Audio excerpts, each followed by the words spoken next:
Hello viewers, wishing you relaxing moments while watching this video.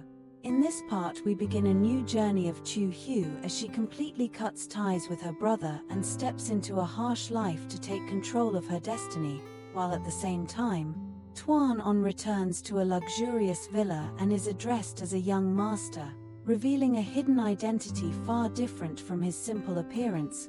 If you are curious about this mystery, don't forget to like, subscribe, and share to follow the next chapters.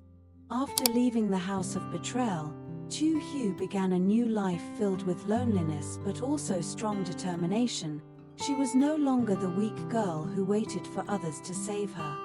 The painful experiences and betrayals had transformed her into a stronger and more resilient woman, someone who understood that only she could protect her own life. With nothing but her pain and desire for freedom, she searched for work anywhere she could, accepting even the hardest conditions. Her daily life became a struggle for survival, working long hours under the sun, her hands rough from farming and hard labor. At night, she washed dishes in small kitchens, her hands soaked and worn, enduring every hardship without complaint. Sometimes, she even carried heavy loads, doing work meant for stronger people, proving her growing strength. Each drop of sweat became a sign of her determination to change her fate. Despite the harsh life and judgment from others, her eyes no longer showed fear, but confidence and maturity. She had transformed from someone controlled by fate into someone who took control of her own life. Every step she took was no longer an escape, but a journey toward freedom. She understood that her strength was not only to survive, but to ensure she would never fall into tragedy again. After each exhausting day of work, when Tieu Hue received her small earnings, she never spent a single coin on herself, not for new clothes or better meals. She carefully straightened each bill, wrapped them in an old piece of cloth, and hid them deep in her small shelter. Her only goal was to save every coin to repay the debt left by her brother. In her heart, that debt felt like an invisible chain binding her to the darkness of her past. No matter how much hatred she felt toward her brother's betrayal, her kind nature would not allow her to simply walk away. She did not want anyone to use that debt as a reason to hunt her or destroy what little dignity she had left. She understood that as long as the debt existed, she would never truly be free. Saving money became the purpose behind every action in her life. To her, repaying the debt was no longer about obligation, but about freeing her own soul. She wanted to walk forward with her head held high, no longer haunted by threats or fear. Every long day of hard work, from sunrise to late night, she pushed herself further. Whenever her body felt weak, she imagined the moment she would return the money and reclaim her freedom. That goal became a guiding light, leading her through the darkest times. She was not working out of greed, but out of a desire for a life built on dignity and independence. During the rare moments of rest after exhausting days, Tieu Hue often let her mind drift back to the most beautiful memories she had ever known. Amid physical pain and fatigue, the image of Tuan appeared in her thoughts like a source of healing, the only emotional support that kept her from collapsing. She did not remember him as a distant savior, but as a part of her soul, someone who showed her that warmth and sincerity still existed in the world.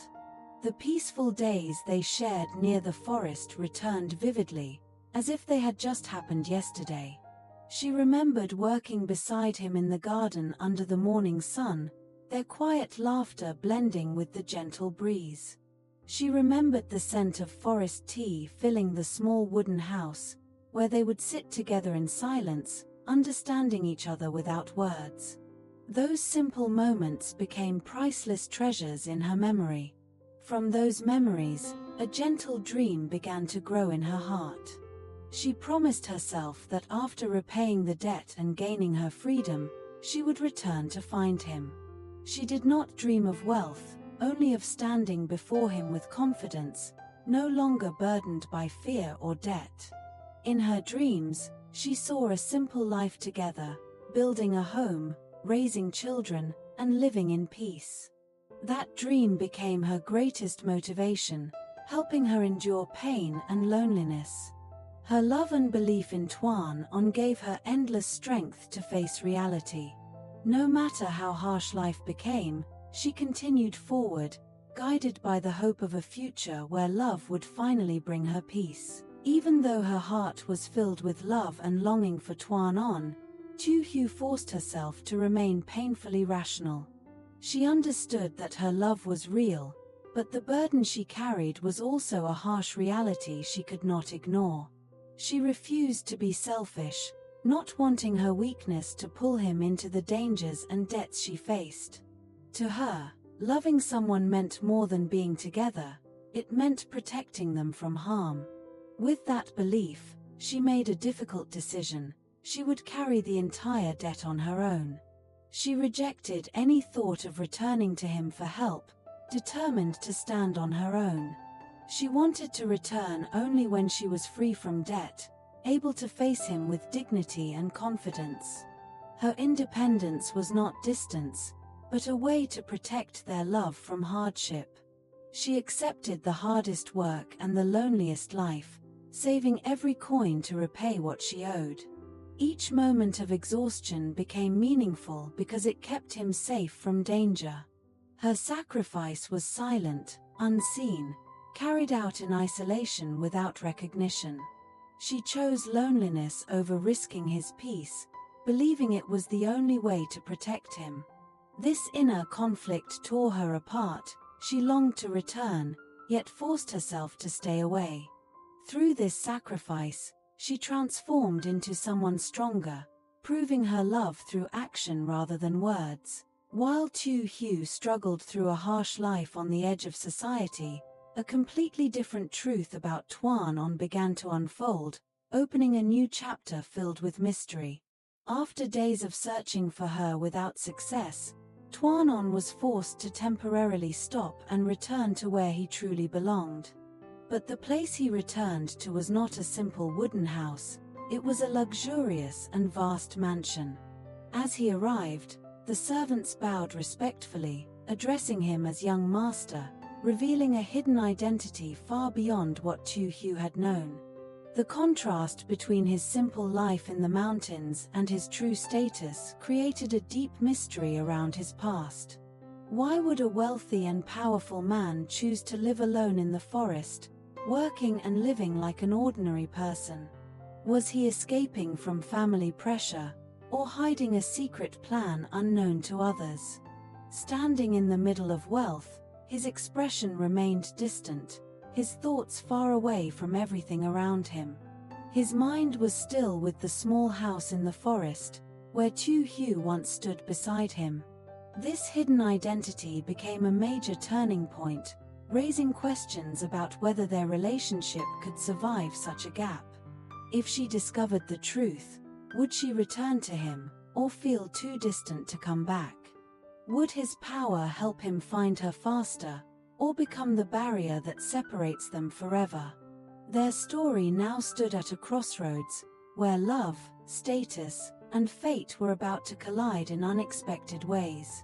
If you are curious about this mystery, don't forget to like, subscribe, and share to follow the next chapters. Như thể họ đã gắn bó rất lâu. Trong khi Tuấn Anh dùng đôi bàn tay mạnh mẽ của mình để nhổ những củ su hào, bắp cải mập mạp, thì Tiểu Huệ đã khéo léo cắt tỉa, nhặt bỏ những lá sâu và sắp xếp chúng ngay ngắn vào trong gùi tre. Tiếng cười nói khẽ khẽ hòa quyện cùng tiếng xào xạc của lá cây tạo nên một bản giao hưởng thanh bình của lao động. Công việc nhà nông tuy vất vả, đôi bàn tay bắt đầu có những vết chai sần và tà áo lấm lem bùn đất. Nhưng Tiểu Huệ chưa bao giờ cảm thấy hạnh phúc đến thế.